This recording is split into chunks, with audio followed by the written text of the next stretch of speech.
নির্বাচনী প্রচারণায় আজ খুলনা যশোর যাচ্ছেন তারেক রহমান। নেতাকর্মীদের উচ্ছ্বাস, মিথ্যা বলে জনগণকে বিভ্রান্ত করে ভোট চাইছে জামায়াত, অভিযোগ ফখরুলের।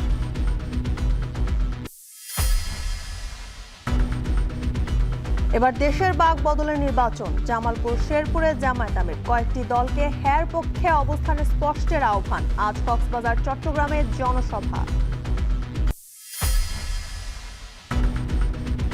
নির্বাচনী প্রচারে প্রার্থীদের আচরণবিধি লঙ্ঘনের হিড়িক। পোস্টারের ব্যবহার কমলেও ব্যানার বিলবোর্ডের নিয়ম মানছে না কেউ, কঠোর পদক্ষেপের তাগিদ।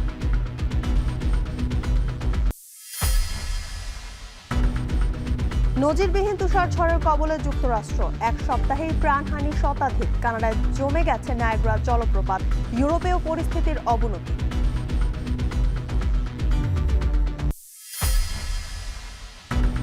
টি-20 বিশ্বকাপে অংশ নিলেও ভারতের সঙ্গে ম্যাচ বয়কটের ঘোষণা পাকিস্তানের। বাংলাদেশের সঙ্গে আইসিসির অবিচারের প্রতিবাদে সিদ্ধান্ত।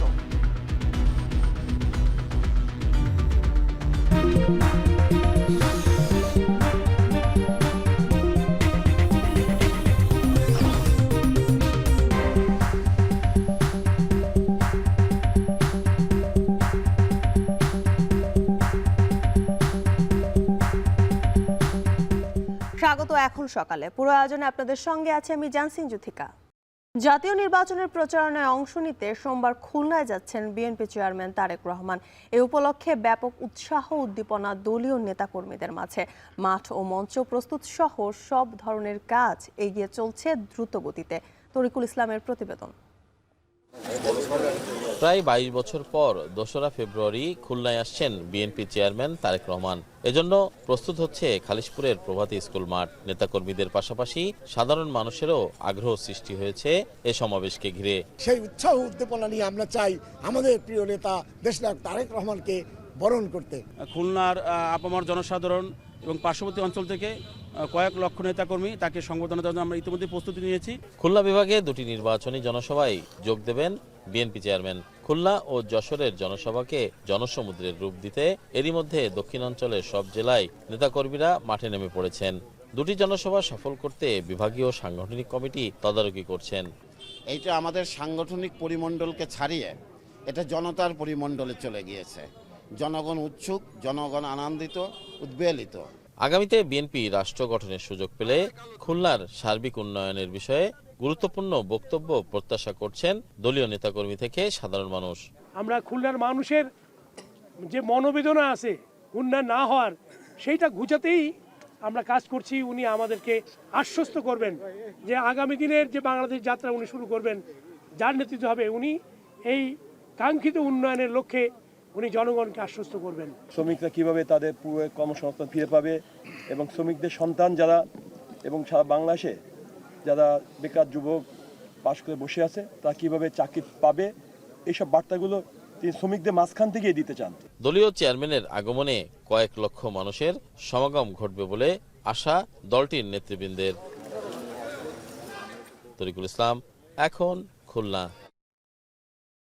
ঠাকুরগাঁওয়ে নির্বাচনী প্রচারণায় মির্জা ফখরুল বলেছেন, মিথ্যা বলে মানুষকে বিভ্রান্ত করে ভোট চাইছে জামায়াত। আর রংপুরে আসিফ মাহমুদ বলেছেন, একটি নির্দিষ্ট দলকে বিশেষ সুবিধা দেয়া হচ্ছে। এদিকে নির্বাচন ঘিরে দেশ জুড়ে জমজমাট প্রচারণা। নানা কর্মসূচি পালন করেছেন বিএনপি, জামায়াত সহ অন্যান্য দল ও স্বতন্ত্র প্রার্থীরা। বিস্তারিত প্রতিবেদনে। ঠাকুরগাঁওয়ে প্রচারণায় মির্জা ফখরুল বলেন, ভোটের আগে বা পরে যে কোনো গোলযোগ শক্ত হাতে দমন করা হবে। অভিযোগ করেন, জামাত মিথ্যা কথা বলে বিভ্রান্ত ছড়াচ্ছে। মিথ্যা কথা বলে মানুষকে বিভ্রান্ত করা কি ঠিক হবে? আমার মা বোনরা খুব সরল, সবাই খুবই সরল। ওনাদেরকে কোরআন শিক্ষার নাম করে ওনাদেরকে বলতেছে দাঁড়িপাল্লাটা ভোট দিয়ে ব্যর্থ হয়ে যাবে।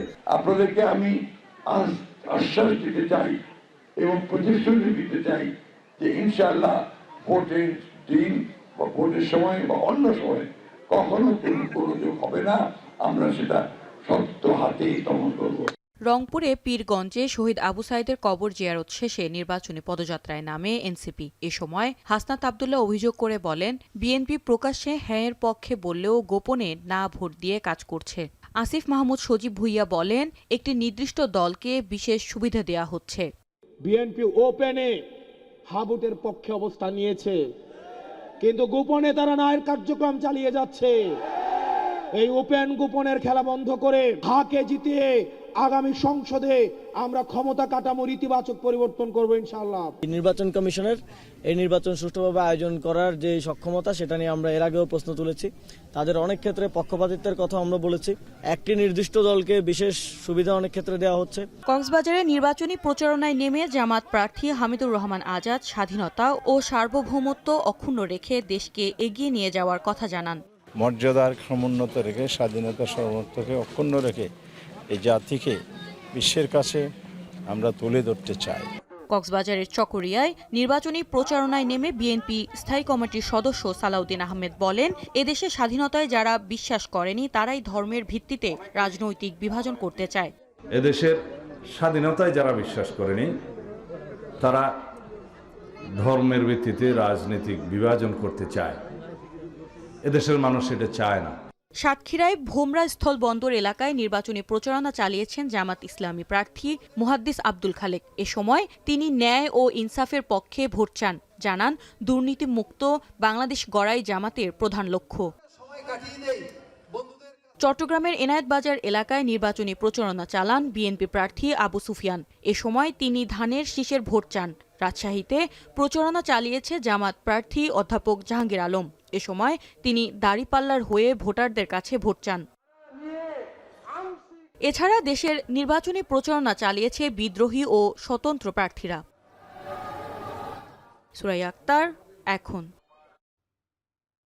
এবারের নির্বাচন দেশের বাক বদলের নির্বাচন উল্লেখ করে জামায়াতের আমির বলেছেন, কেউ সন্ত্রাস করলে সমুচিত জবাব দেয়া হবে। শেরপুর ও জামালপুরে জনসভায় চাঁদাবাজ ও দুর্নীতিবাজদের বিরুদ্ধে হুঁশিয়ারি দেন তিনি।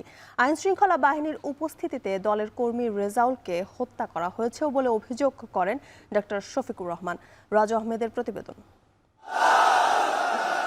জামালপুরে ২৫ বছর পর কোনো রাজনৈতিক জনসভায় জামায়াতের শীর্ষ নেতার আগমন। সিংহজানি বহুমুখী উচ্চ বিদ্যালয় মাঠে তাই নেতাকর্মীদের এই উচ্ছ্বাস। সকাল থেকেই সমাবেশ স্থলে ছোট বড় মিছিল নিয়ে আসতে থাকে নেতাকর্মীরা। স্লোগানে স্লোগানে মুখর হয় সমাবেশের ময়দান।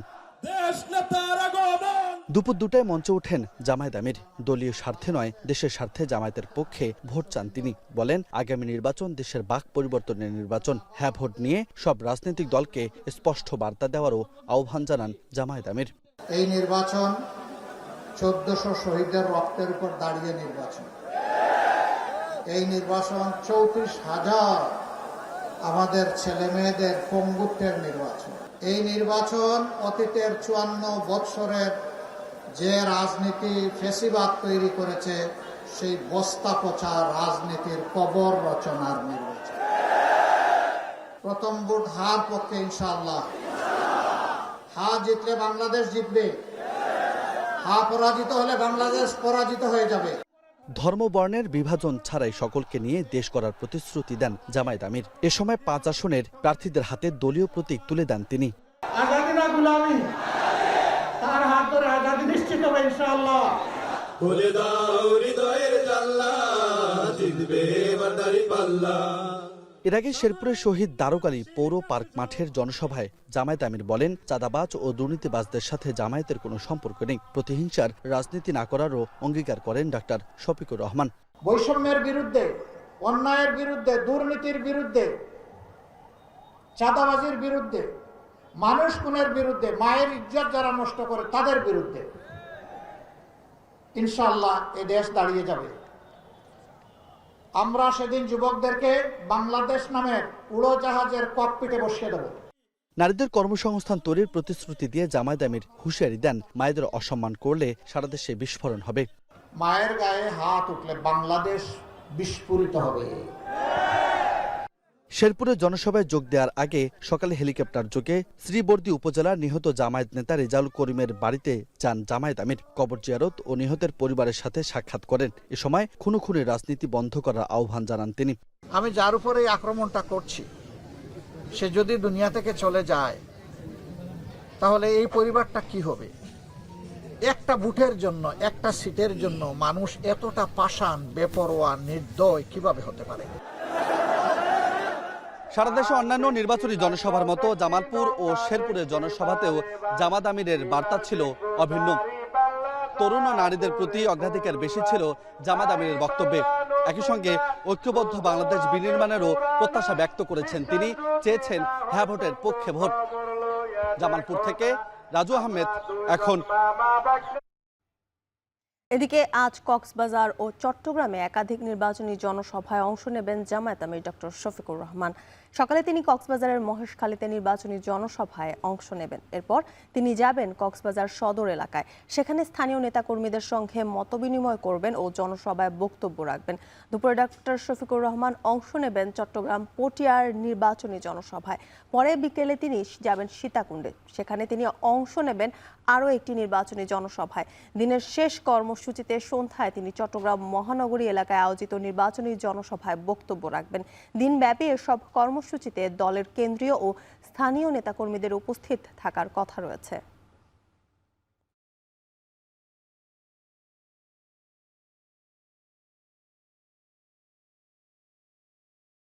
নির্বাচনী আইন আছে, বিধিমালাও আছে, তবে তা না মানার প্রবণতা রয়েছে তৃণমূল থেকে শীর্ষ সব পর্যায়ের নেতাদের মধ্যে। পরিবেশ বাঁচাতে নিষিদ্ধ করা হয়েছে যে পোস্টার, এবার তার আধিক্য শহর জুড়ে কম থাকলেও অলিগলি ছেয়ে গেছে বিভিন্ন ধরনের সিনথেটিক ব্যানারে। নির্বাচন বিশেষজ্ঞরা বলছেন এগুলো এখনই থামানো না গেলে অপরাধ লাগামহীন হতে পারে। বিস্তারিত আজহার লিমনের প্রতিবেদনে। ২৮ জানুয়ারি বুধবার সন্ধ্যা ৫:৩০ সহকারী রিটার্নিং কর্মকর্তার আয়োজনে চেয়ারে বসা নিয়ে দুই প্রার্থীর দ্বন্দ্বের জেরে শেরপুরে খুন হন জামাত নেতা। প্রার্থীদের ইশতেহার পাঠ ও আচরণবিধি প্রতিপালনের অঙ্গীকার শিরোনামের ওই অনুষ্ঠানেই ওই উপজেলার সর্বোচ্চ নির্বাচন কর্মকর্তার সামনেই কি আচরণবিধি লঙ্ঘন হয়েছে?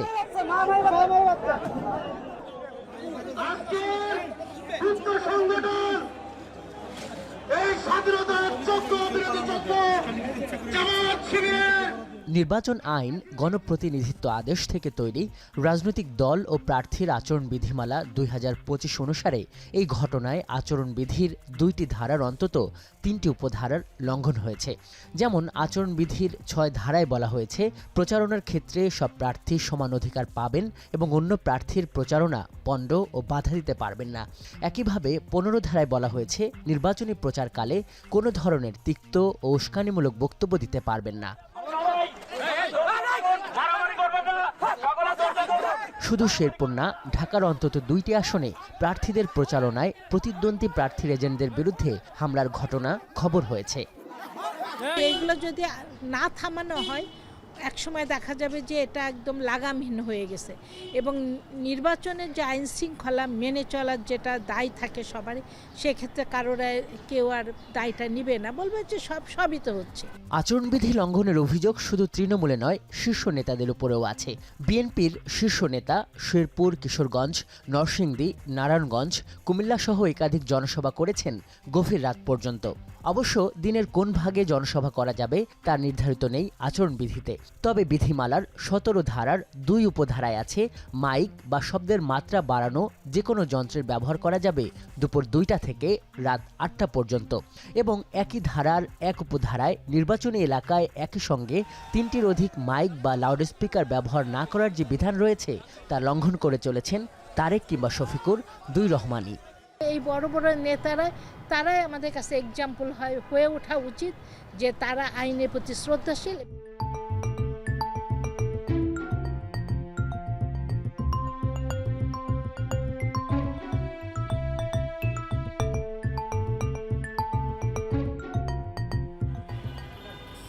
এবারের প্রচারণায় যে কোনো ধরনের পোস্টার নিষিদ্ধ করা হয়েছে।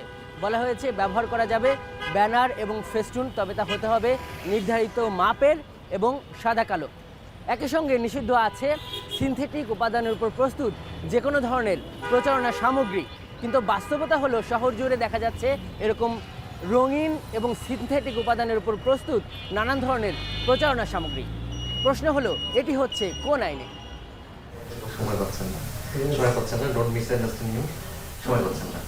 এ ব্যাপারে একাধিকবার ঢাকা বিভাগীয় কমিশনার এবং রিটার্নিং কর্মকর্তার দপ্তরের বক্তব্য চাইলেও পাওয়া যায়নি। এই নির্বাচন বিশ্লেষক বলছেন সামগ্রিকভাবে নির্বাচন কর্মকর্তাদের ভূমিকা হতাশাব্যঞ্জক। বিলবোর্ড হোক, ফেস্টুন হোক, লিফলেট হোক, যাই হোক, সবই সাদা কালো। সাদা কালো হওয়ার কথা। আচ্ছা, আর একটা প্রার্থীর সর্বোচ্চ 20টা সে লাগাতে পারবে। সংসদ নির্বাচনে রাজনৈতিক দল ও প্রার্থীর আচরণ বিধিমালা 2025-এর 7ম ধারার ঘ উপধারায় আছে প্রতিদ্বন্দ্বী প্রার্থীর প্রচারণা সামগ্রীর ক্ষতি সাধন করা অপরাধ। যদিও দেশের প্রায় সবগুলো সংসদীয় আসনে এ ধরনের অপরাধ সংঘটনের অভিযোগ পাওয়া যাচ্ছে। আজহার লিমন, এখন, ঢাকা। নির্বাচন এলেই যেখানে পোস্টারে ভরে উঠত ঠাকুরগাঁওয়ের রাস্তাঘাট, সেখানে এবার একেবারেই ভিন্ন চিত্র। নির্বাচন কমিশনের সিদ্ধান্তে পোস্টার নিষিদ্ধ হওয়ায় সাধারণ মানুষ স্বস্তি পেলেও বড় ধাক্কা খেয়েছে জেলার ছাপাখানা শিল্প। 31টি ছাপাখানায় নেই কোনো নির্বাচনী কাজ, অলস সময় কাটছে শ্রমিকদের, আর লোকসানের মুখে পড়েছেন ব্যবসায়ীরা। নাহিদ রেজার পাঠানো তথ্য ছবিতে পোস্টারহীন নির্বাচনের ছাপাখানার সেই বাস্তব চিত্রই তুলে ধরা হয়েছে প্রতিবেদনে। নির্বাচন এলেই সড়কের মোড়, অলিগলি কিংবা দেয়াল জুড়ে পোস্টারের রঙিন ভিড়, এটাই ছিল চেনা দৃশ্য। কিন্তু নির্বাচন কমিশনের নতুন আচরণবিধিতে পোস্টার নিষিদ্ধ। তাই ত্রয়োদশ জাতীয় সংসদ নির্বাচনে সেই চিত্র আর নেই ঠাকুরগাঁওয়ে। পরিচ্ছন্ন পরিবেশে স্বস্তি মিললেও বিপাকে পড়েছেন জেলার ছাপাখানা ব্যবসায়ীরা। ঠাকুরগাঁও জেলায় ছোট বড় মিলিয়ে রয়েছে 31টি ছাপাখানা। প্রতি নির্বাচনে পোস্টার, লিফলেট আর হ্যান্ডবিল ছাপিয়ে ব্যস্ত সময় কাটাতেন মালিক শ্রমিকরা। নির্বাচনী মৌসুমই ছিল তাদের আয় রোজগারের সময়, কিন্তু এবার সেই কর্মচাঞ্চল্য নেই কোথাও। গত ইলেকশনে আমরা যে পরিমাণ কাজ করছি, খাওয়ার কোনো সময় পাই নাই। রাত দিন 24 ঘন্টা কাজ করা লাগছে। 5 বছর বাদে কিছু কাজ কাম করি, সেই হিসাবে আমাদের কিছু টাকা হয়, সেই হিসাবে আমরা সারা ইয়াতে চলতে পারি। কিন্তু এখন বর্তমানে আমাদের যে অবস্থা, লক্ষ লক্ষ টাকা লস যাচ্ছে আমাদের। পোস্টার নিষিদ্ধ হওয়ায় সব ছাপাখানায় এখন শুনশান নীরবতা। অলস সময় পার করছেন শ্রমিকরা, আর লোকসানের হিসাব মেলাতে হিমশিম খাচ্ছেন ব্যবসায়ীরা।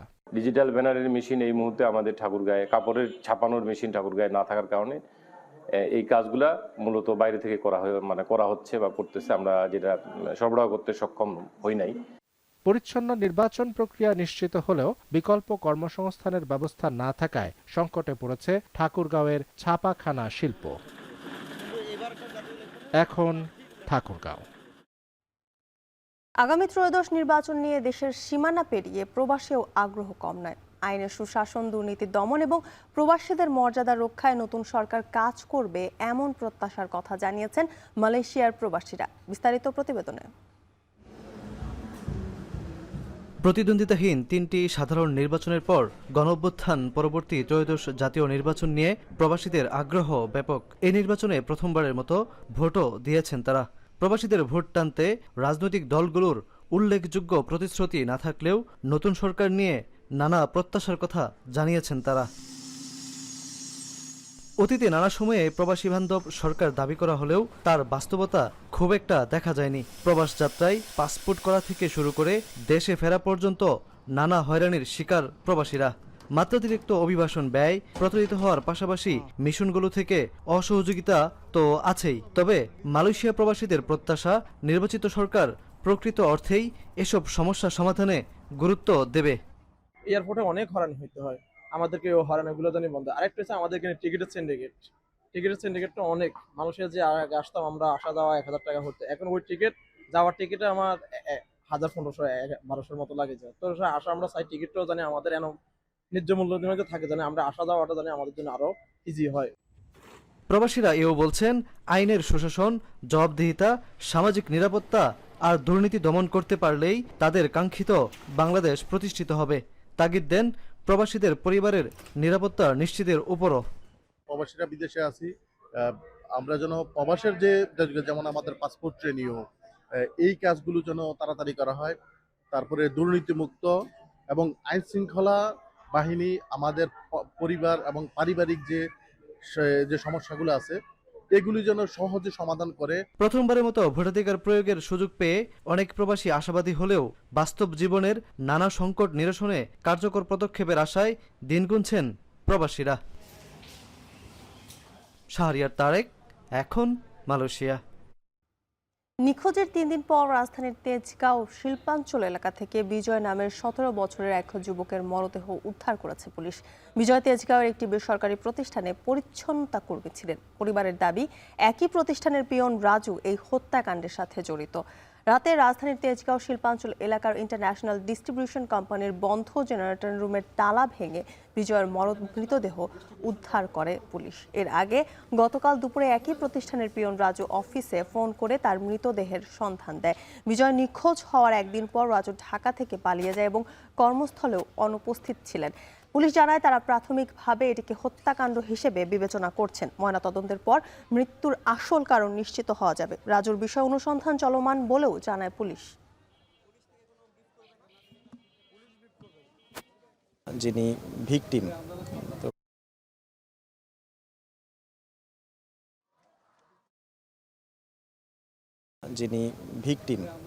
তো এখানে কয়েকদিন আগে নিখোঁজ হয়, 2 দিন আগে বা 3 দিন আগে। তো আরেকটা নিউজ ছিল যে এই ভিকটিম নাকি একটা ঘরের মধ্যে মেরে রাখা হয়েছে, এরকম টাইপের একটা নিউজ।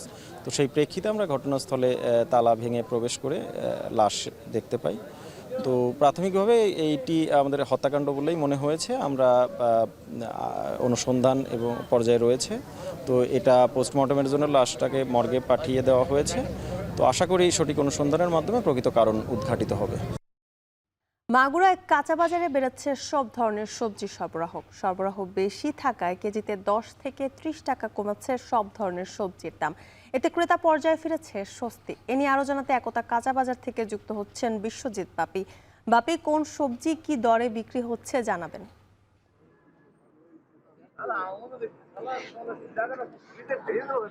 জ্যোতিকা, আমরা এই মুহূর্তে আছি মাগুরার সব থেকে বড় পাইকারি যে কাঁচা বাজার, মাগুরা একতা কাঁচা বাজারে। এখানে ভোর থেকেই কিন্তু কৃষকরা তাদের যে উৎপাদিত সবজি নিয়ে এই বাজারটিতে আসে এবং এখান থেকেই মাগুরার 4টি উপজেলা সহ আশেপাশের বিভিন্ন জেলায় কিন্তু এই সবজি কিন্তু বিক্রি হয়। তো সকাল থেকে আমরা যেটা দেখতে পাচ্ছি যে বাজারে পর্যাপ্ত সবজি আসছে এবং প্রত্যেকটা সবজিরই কিন্তু দাম বেশ কম রয়েছে। যেমন আমরা যদি সবজির দামের কথা বলি, তাহলে গত সপ্তাহে যে ফুলকপি বিক্রি হয়েছিল 30 থেকে 35 টাকা, আজ কিন্তু সেই ফুলকপি বিক্রি হচ্ছে 20 থেকে 25 টাকা। বাঁধাকপি গত সপ্তাহে যেটি বিক্রি হয়েছিল 15 থেকে 18 টাকা, আজ কিন্তু সেটি বিক্রি হচ্ছে 8 থেকে 10 টাকা। এছাড়া সিম বিক্রি হচ্ছে 5 টাকা, মূলা বিক্রি হচ্ছে 20 টাকা এবং গোল আলুর দাম সেটিও কিন্তু 2 টাকা কমিয়ে আজ কিন্তু বিক্রি হচ্ছে 16 টাকা। সবকিছু মিলিয়ে বাজারে কিন্তু পর্যাপ্ত সবজি সরবরাহ রয়েছে এবং দাম কম রয়েছে। আমরা কৃষকদের সাথে কথা বলেছি, তারা বলছে যে সবজির দাম যে হারে কমেছে এতে তাদের যে চাষের জন্য তাদের কিন্তু খুব ক্ষতি হচ্ছে এবং তারা যে পরিমাণ লাভ হওয়ার কথা ছিল তারা কিন্তু লাভ তো হচ্ছেই না, তাদের যে পুঁজি থাকবে কিনা তা নিয়েও তারা শঙ্কা মনে করছেন। আমরা ব্যবসায়ীদের সাথে কথা বলেছি, তারা যেটা জানিয়েছে যে বাজারে পর্যাপ্ত সবজি এখন আশায় এবং বাইরের যে সবজিগুলো সেগুলো চালানি সবজি সেগুলো পর্যাপ্ত আশায়, কিন্তু সবজির দাম কিন্তু বেশ কম রয়েছে। তবে তারা জানাচ্ছে যে আগামীতে হয়তো কিছুটা সবজি দাম কিন্তু বাড়বে। তো সবকিছু মিলিয়ে মাগুরা প্রত্যেকটা সবজির দামই কিন্তু বেশ কমতি রয়েছে। তবে এখানে যে চালানি উচ্ছে, এই উচ্ছেটা কিন্তু বিক্রি হচ্ছে এখনো কিন্তু 90 থেকে 100 টাকা কেজি দরে। তো সবকিছু মিলিয়ে মাগুরায় সব ধরনের সবজি কম দামে বিক্রি হচ্ছে, এতে ক্রেতা পর্যায়ে স্বস্তি ফিরেছে। তো এই ছিল মাগুরা কাঁচা বাজার থেকে সর্বশেষ। জ্যোতিকা, মাগুরায় বেড়েছে সবজির সরবরাহ, সে খবর জানাচ্ছিলেন বিশ্বজিৎ বাপি। মিষ্টি কুমড়া চাষে স্বাবলম্বী হয়ে উঠেছেন চাঁপাইনবাবগঞ্জের কৃষকরা। এখানে উৎপাদিত মিষ্টি কুমড়া দেশের চাহিদা পূরণ করে রপ্তানি হচ্ছে বহুবার। তবে চলতি মৌসুমে সেই সাফল্য ভাটা পড়েছে বিদেশে। রপ্তানিতে নানা জটিলতা দেখা দেয়, কাঙ্ক্ষিত বাজার মূল্য থেকে বঞ্চিত হচ্ছেন কৃষকরা। সোহান মাহমুদের তথ্যচিত্রের প্রতিবেদন। চাঁপাইনবাবগঞ্জের ভোলাহাটের তারপল্লী এলাকায় রাস্তার দুপাশে মিষ্টি কুমড়ার পসা সাজিয়ে বসেছেন কৃষকেরা, তবে ক্রেতা না থাকায় সেগুলো বিক্রি হচ্ছে না।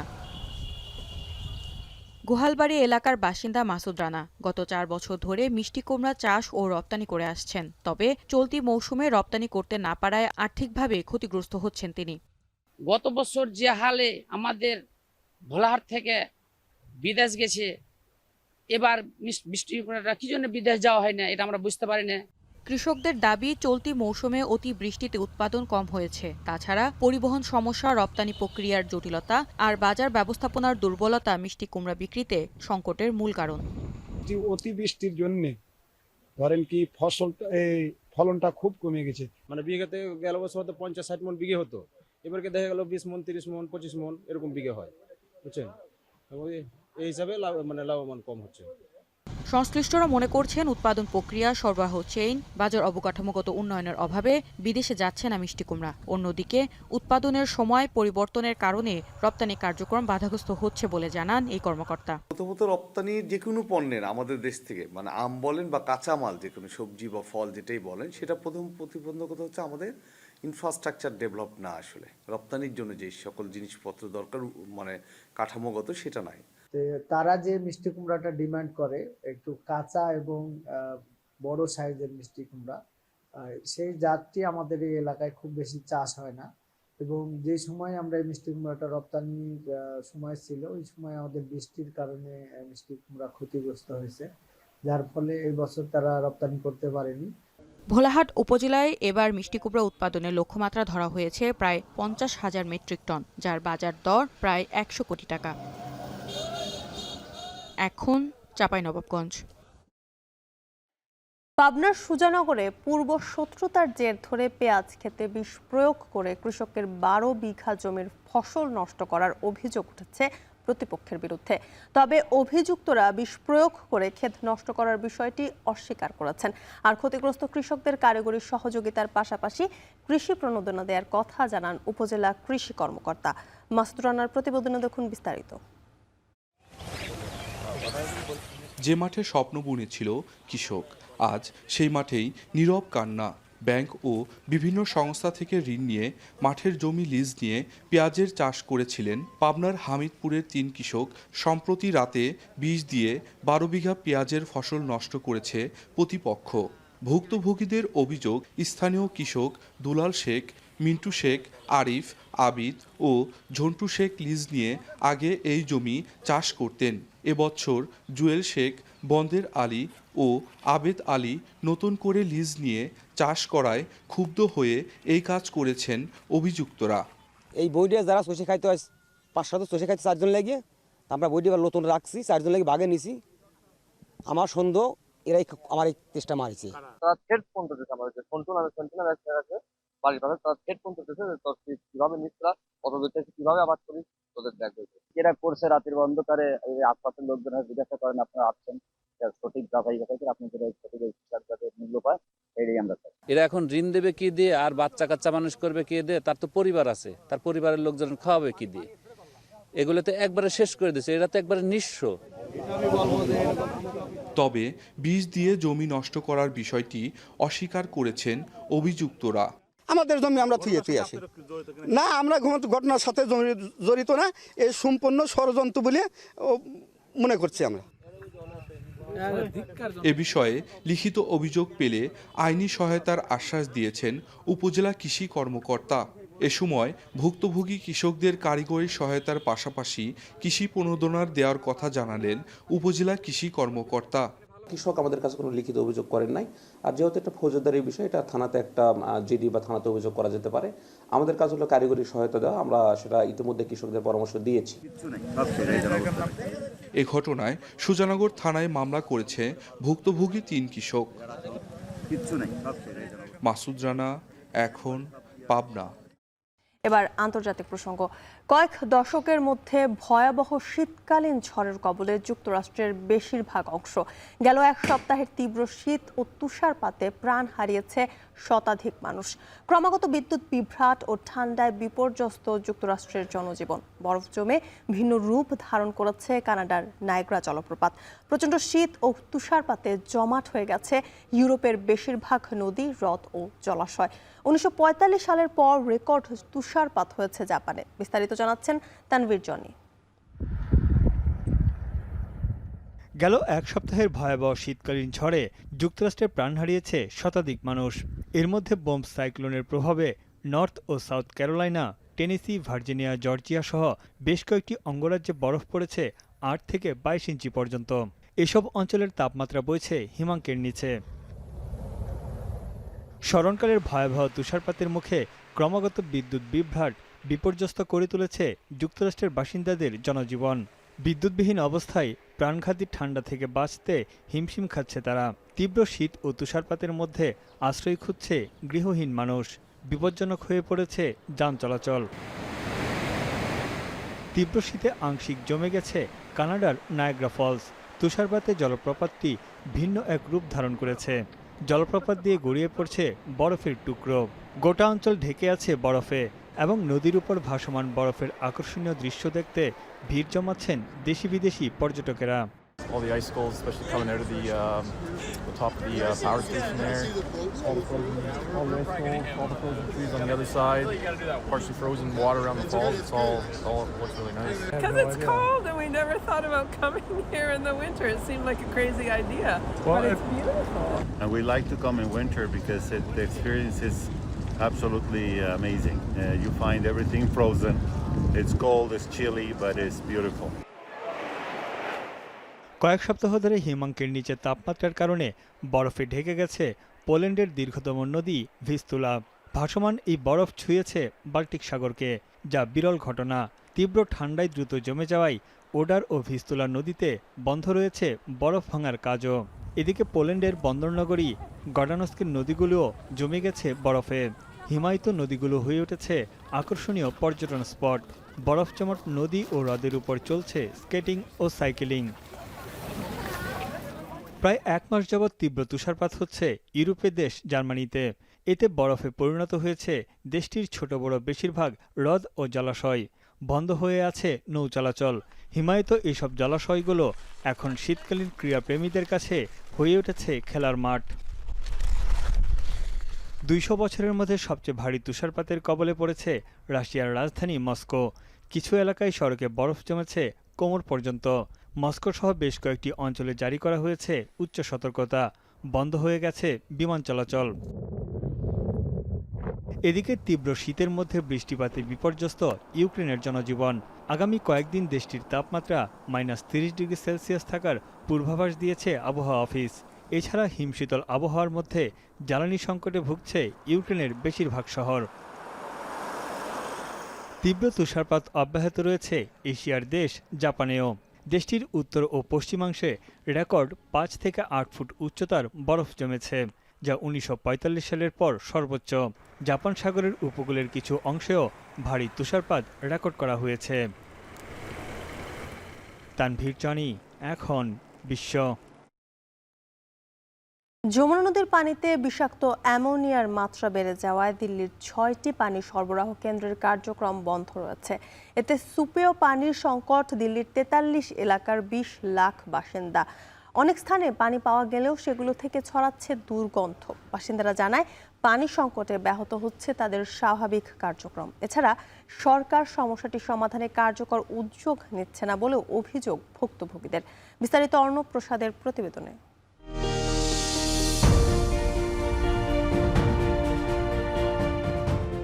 কোনো সরকারি বরাদ্দ বা ত্রাণের আশায় নয়, বিশুদ্ধ পানির জন্য ট্যাঙ্কিগুলোর সামনে ভিড় জমাচ্ছেন দিল্লির বাসিন্দারা। পানি সরবরাহকারী ট্রাক দেখলেই ছুটে যাচ্ছে সেগুলোর দিকে। বায়ু দূষণে বছরের প্রায় পুরোটা সময় জুড়ে সংবাদের শিরোনামে থাকে ভারতের রাজধানী দিল্লির নাম। পাশাপাশি 2 কোটি জনসংখ্যার শহরটিতে সুপেয় পানির সংকট একেবারে নতুন বিষয় নয়। তবে সম্প্রতি যমুনা নদীতে অ্যামোনিয়ার মাত্রা বেড়ে যাওয়ায় দিল্লির 6টি জলকেন্দ্রের সরবরাহ কার্যক্রম বন্ধ হয়েছে। কেননা দূষণের মাত্রা ভয়াবহ হওয়ায় শোধনাগারগুলো ব্যর্থ হচ্ছে পানি বিশুদ্ধকরণে। কর্তৃপক্ষ জানায় এর ফলে দিল্লির 43টি এলাকার 20 লাখ মানুষ এখন ভয়াবহ পানি সংকটের মুখে। বেশ কয়েকদিন ধরে একেবারেই পানি পাচ্ছেন না এসব অঞ্চলের বাসিন্দারা। কোনো জায়গায় পানি পাওয়া গেলেও তা প্রয়োজনের চেয়ে খুবই কম। এছাড়া সরবরাহ করা পানি থেকে ছড়াচ্ছে দুর্গন্ধ। 10 मिनट का भी देता है, कभी 5 मिनट देता है। हाँ, ऐसे इसीलिए वो जल्दी सा मोटर लगाते हैं तो पानी भर लेते हैं, वही फटाफट खींच ले हम लोग पानी। बहुत दिक्कत होती है, ड्यूटी छूट जाता है, ड्यूटी की बात छोड़ के बैठी हूँ पानी के चक्कर में। অনেক জায়গায় বিশুদ্ধ পানির জন্য বেসরকারি পানি সরবরাহকারী ট্যাঙ্কারগুলোতে ভিড় জমাচ্ছেন গ্রাহকরা, কিন্তু এজন্য গুনতে হচ্ছে বাড়তি অর্থ।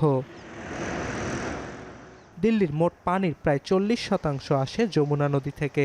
তবে কয়েক দশক ধরে বিষাক্ত রাসায়নিক এবং অপরিশোধিত পয় নিষ্কাশনের কারণে জৌলুস হারাচ্ছে নদীটি। যমুনার 76% পানি দূষণের জন্য দায়ী দিল্লি। এছাড়া দিল্লির পানি দূষণের আরেকটি কারণ অপরিকল্পিত নগরায়ন। শহরের ঘনবসতিপূর্ণ অঞ্চলগুলোতে পর্যাপ্ত ড্রেনেজ ব্যবস্থা না থাকায় প্রায় সারা বছর এলাকাগুলো হাঁটু সমান পানিতে ডুবে থাকে। এতে করে অনেক স্থানে বর্জ্য মাটির সঙ্গে মিশে যায় এবং দূষণ ছড়ায়। অর্ণব প্রসাদ, এখন বিশ্ব। 30 লাখ পৃষ্ঠা, 1,80,000 ছবি, 2,000 ভিডিও, কুখ্যাত যৌন নিপীড়ক জেফ্রি অ্যাপস্টেইন সম্পর্কিত কোটি নতুন নথি প্রকাশ্যে আনলো যুক্তরাষ্ট্রের বিচার বিভাগ। মার্কিন প্রেসিডেন্ট ডোনাল্ড ট্রাম্প, ধনকুবের Elon Musk, Bill Gates, New ইয়র্কের মেয়র জোহরান মামদানির মা, প্রখ্যাত ভারতীয় চলচ্চিত্র নির্মাতা মীরা নায়ার থেকে শুরু করে ভারতের প্রধানমন্ত্রী Narendra Modi, British Prince Andrew, এমন অসংখ্য প্রভাবশালীর নাম আর তাদের কুৎসিত সব কেলেঙ্কারির তথ্য বেরিয়ে এসেছে এসব নথিতে। যদিও কেউই স্বীকার করছেন না এসব অভিযোগ। বিস্তারিত জানাচ্ছেন নুসহাত কামাল। মৃত্যুর 6 বছর পেরিয়ে গেলেও অতীত তাড়া করে বেড়াচ্ছে কুখ্যাত শিশু যৌন নিপীড়ক জেফ্রি এপস্টেইনের এককালের ঘনিষ্ঠজনদের। গেল বছর এ সংক্রান্ত তথ্য প্রকাশে আইন পাশের পর শুক্রবার কোটি খানেক এবং সবচেয়ে বেশি সংখ্যক নথি সামনে আনে মার্কিন বিচার বিভাগ, যা পড়ে রীতিমতো আটকে উঠছে মানুষ। শিশু নিগ্রহের নতুন মামলায় বিচারাধীন থাকা অবস্থায় 2019 সালে কারাকক্ষেই আত্মহত্যা করেন এপস্টেইন। ধনকুবের ও বিনিয়োগকারী হিসেবে দেশ বিদেশের প্রভাবশালীদের ঘনিষ্ঠ ছিলেন তিনি। তবে বিশ্ব জুড়ে সংবাদের শিরোনামে উঠে আসেন আদম পাচারকারী, শিশুদের যৌন নিপীড়ক ও ধারাবাহিক ধর্ষক হিসেবে। কারাবন্দী ছিলেন 2008 সাল থেকে। প্রকাশিত নতুন নথিতে উঠে এসেছে British Prince Andrew Mountbatten Windsor এর নাম ও ছবি। জানা যায়, অপরাধ প্রমাণের পরও এপস্টেইনের সাথে ঘনিষ্ঠতা বজায় রাখেন অ্যান্ড্রু। এপস্টেইনকে আমন্ত্রণ জানান বাকিংহাম প্যালেসেও। তাদের ঘনিষ্ঠতার আগাম আভাসে নভেম্বরেই 65 বছর বয়সী সাবেক প্রিন্সের যুবরাজ খেতাব বাতিল করেন ব্রিটিশ রাজা চার্লস। অনুসন্ধানী নথিতে আরও আছে মার্কিন ধনকুবের বিল গেটস ও ইলন মাস্ক সহ যুক্তরাষ্ট্রের একাধিক সম্পদশালী ও প্রভাবশালী ব্যক্তির নাম।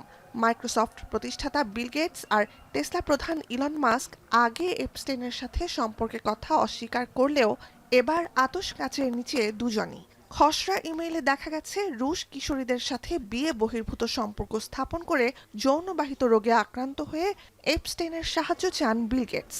অন্যদিকে 2012 থেকে 13 সালের মধ্যে এপস্টেইনের ব্যক্তিগত ক্যারিবীয় দ্বীপে বেশ কবার যেতে চেয়ে তাকে মেইল পাঠান ইলন মাস্ক। অভিযোগ সম্পূর্ণ মিথ্যা ও বানোয়াট বলে দাবি গেটস ফাউন্ডেশন এবং মাস্কের। শুক্রবার প্রকাশিত নথিতে মার্কিন প্রেসিডেন্ট ডোনাল্ড ট্রাম্পের নাম উল্লেখ করা হয়েছে 1000-এর বেশি বার। ট্রাম্পের বিরুদ্ধে নতুন প্রকাশিত যৌন নির্যাতনের দাবিগুলোর সত্যতা এখনও যাচাই না হলেও প্রেসিডেন্ট হওয়ার আগে তার সাথে এপস্টেইনের কিছু ভুক্তভোগীর সম্পর্কের বিশদ বর্ণনা রয়েছে প্রকাশিত নথিতে। যদিও ট্রাম্পের দাবি তিনি যে কোনো অন্যায় করেননি, প্রকাশিত নতুন নথিতে সেটি প্রমাণিত। এপস্টেইনের নির্যাতনের শিকার বেঁচে যাওয়া অনেক ভুক্তভোগীর অভিযোগ, তাদের অভিযুক্ত নির্যাতনকারীদের মধ্যে অনেকেই এখনও আড়ালে এবং সুরক্ষিত।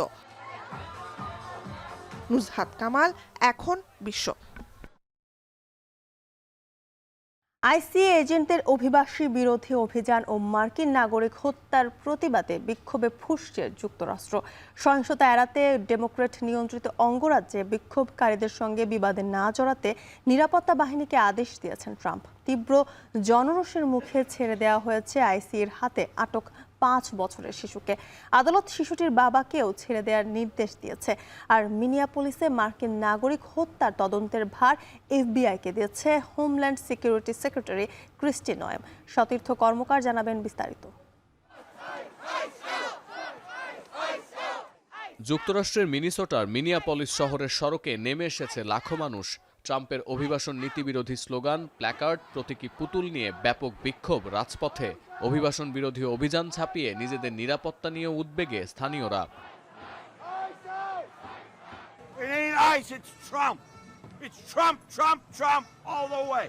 I came here to show support for the good people of Minneapolis who are basically standing up to growing authoritarianism, a fascist government.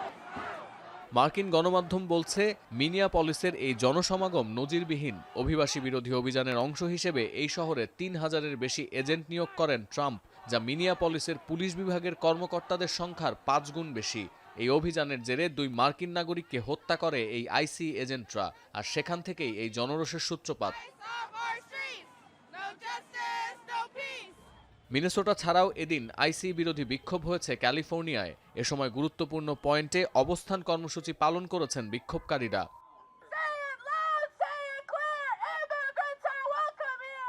তবে এই গণ আন্দোলনের জেরে কিছুটা কোণঠাসা হয়েছে যুক্তরাষ্ট্রের ট্রাম্প প্রশাসন।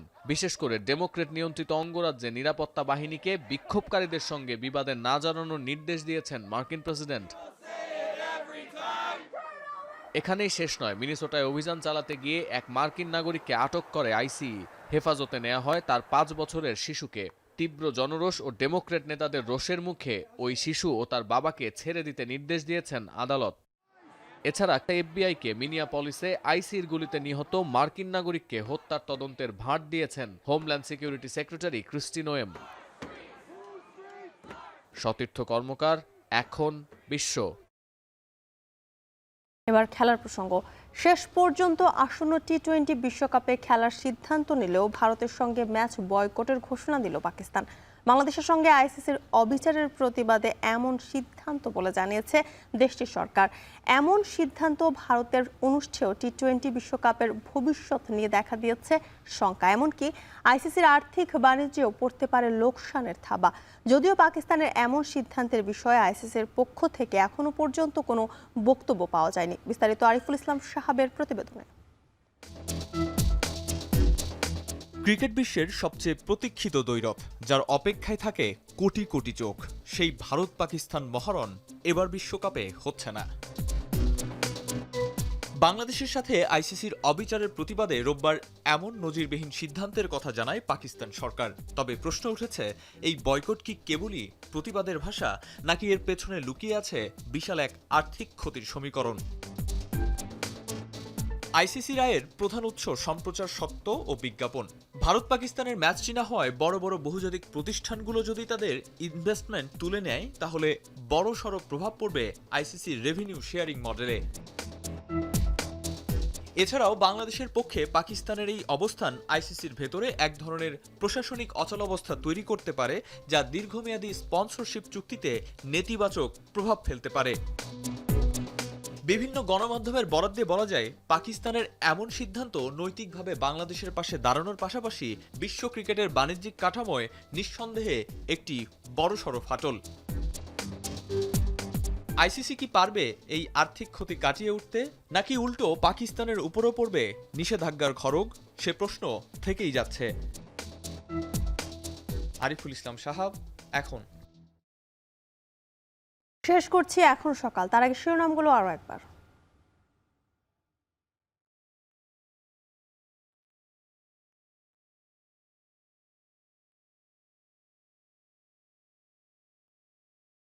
নির্বাচনী প্রচারণায় আজ খুলনা যশোর যাচ্ছেন তারেক রহমান। নেতাকর্মীদের উচ্ছ্বাস, মিথ্যা বলে জনগণকে বিভ্রান্ত করে ভোট চাইছে জামায়াত, অভিযোগ ফখরুলের।